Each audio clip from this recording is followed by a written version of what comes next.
The Galaxy S24 Ultra is still the best phone that you can buy right now. So why does everyone hate it so much? Today, we find out why. Let's go. The S24 Ultra.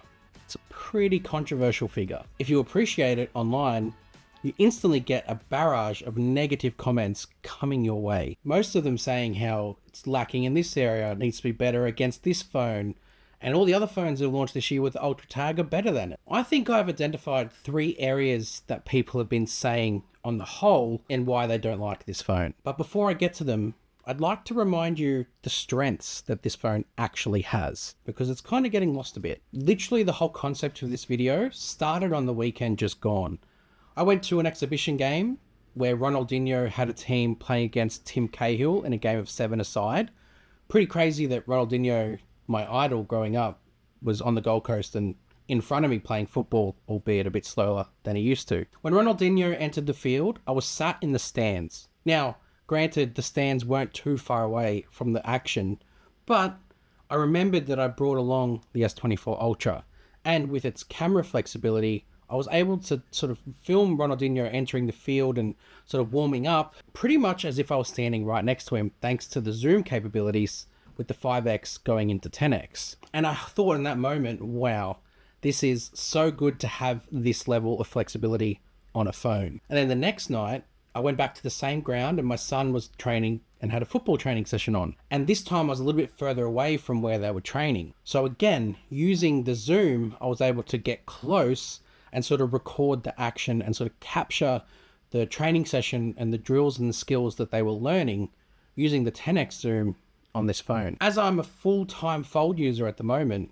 I was instantly reminded of the power and capability that this phone has got. And I impressed myself with that flexibility and capability, because not only does it have that capability and flexibility in the cameras, it's also got everything else that comes with it. The camera mode specifically, to call that out whilst we're still on camera, something like single take. In the same night, I was capturing moments of my daughter sort of rolling around on the grass and just letting her have fun naturally.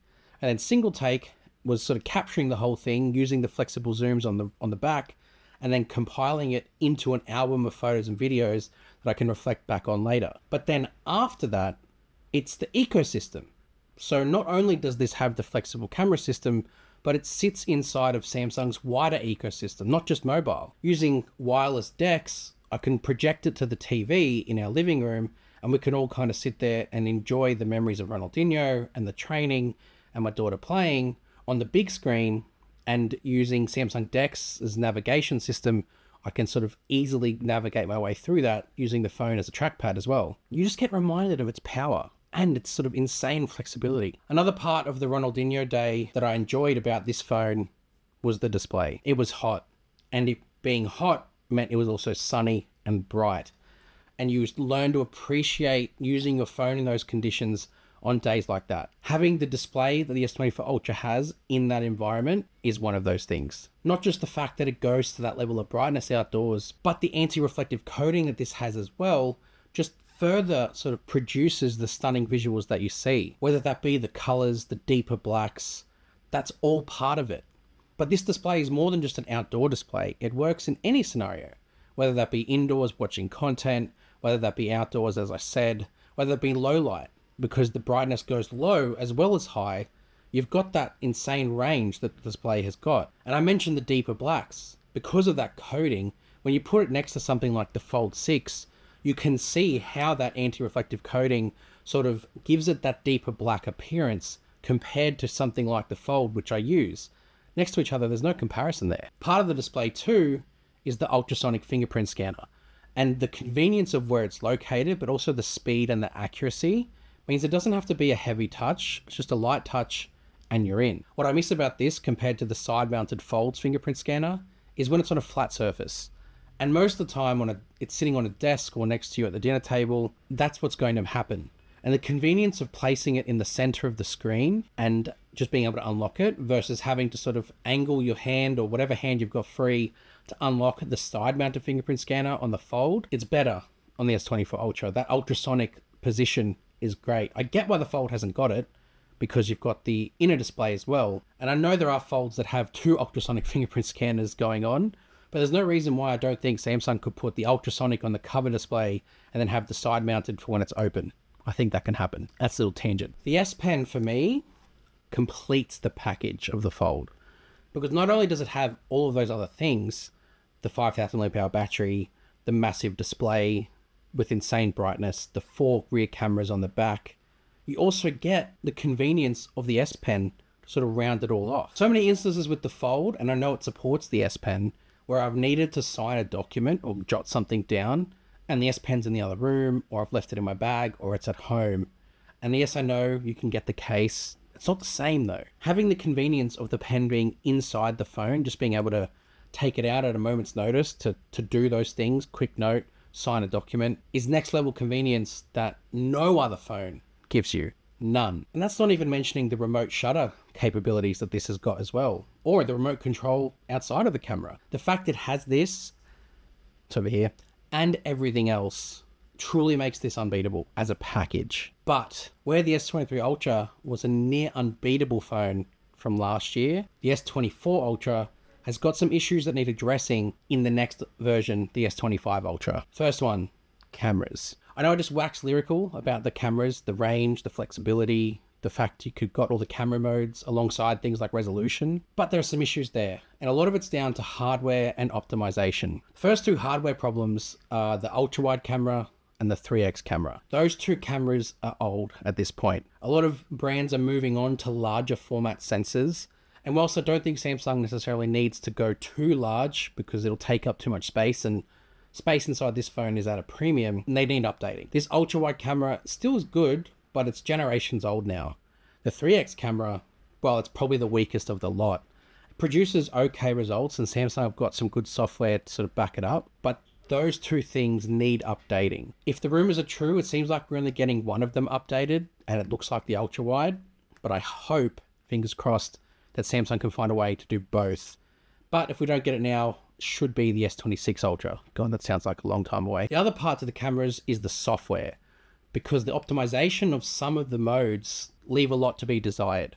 For example, the 50 megapixel 5x camera, when you push past a certain zoom level, it just over processes the photo and doesn't look very aesthetically pleasing. So I think Samsung have got a job to do with making sure that those things, the hardware and the software, are calibrated better together, so you can get better shots out of this 5x camera. Because I used it on the weekend, it is so handy to have that zoom, but you're almost too scared to push it too far because you might not get something that looks nice. So I hope Samsung can sort of work to optimize that. Of course, there's other optimizations to be had as well, like image processing and color processing, but they're just minor tweaks. The big ones are the hardware of the Ultra Wide and the 3x, and the processing of zoom past a certain level. Second thing that needs to be worked on is battery life. Where the S23 Ultra was the king of battery, and I'm talking the absolute epitome of Samsung battery life on any phone they've made, the S24 Ultra has kind of gone on a bit of a downturn.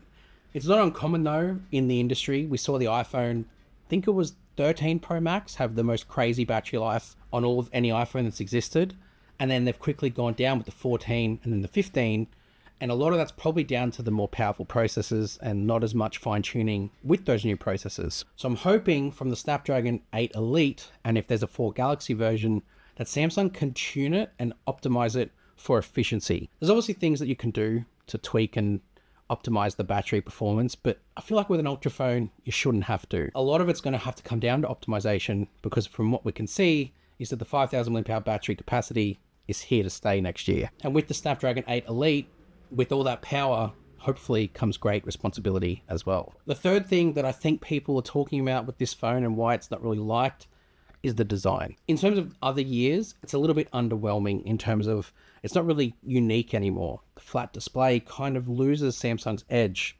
but also it's wide. Because of that flat display, Samsung don't have the curves to sort of narrow it and make it fit more narrow in the hand. Samsung's solution to keep the comfort though was to curve the side edges. And in doing so, that made the phone wider again. Now, it's not part of the bezel, like some people would have you believe. It's part of the in-hand feel. And sort of Samsung, in their balance, something has to be rounded, whether that be the frame, whether that be the corners. It's got to have balance. And what we can see from the S25 Ultra next year is that they're going the other way. Well, they're going the way of their base models. Rounded corners, flat sides. And with those flat sides, that should narrow the phone in and make it sort of narrower in the hand. But it will still have that comfort because the corners are rounded and not the sides anymore. So there's just a bit of a trade-off that Samsung are doing with the S25 Ultra and its design. So it should be a more comfortable phone to hold from a width in the hand perspective anyway, because I think a lot of people did say this was too wide. Let me know the things you think outside of that Samsung need to address with the S25 Ultra. I know a lot of you are definitely going to say things like battery capacity, things like charging speed, 1-inch sensor. And whilst I, agree that those things would be nice, I don't think that's a thing that this phone needs yet. Because the Ultra is about balancing a lot of high-end features, if you were to prioritize a 1-inch sensor over other things, you might lose something. And then it's no longer the Ultra at everything. It's sort of the Ultra at one thing, and then it loses its sort of edge in other areas. So Samsung has to balance everything at a sort of good maintained performance level. I think they can still achieve what they want to achieve with the 1.3-inch sensor. I would, however, like for them in the future to find a way to put a 1-inch sensor in at no expense of anything else. That's the key that they have to work on, because they also have to manage that at a global scale. Let's not forget that too. Hit subscribe. We've got a lot of things going on with Tech with Benefits, especially if you want to see lots of S25 Ultra stuff probably coming in the new year. This is where you want to be. And I'll see you guys in the next one. You!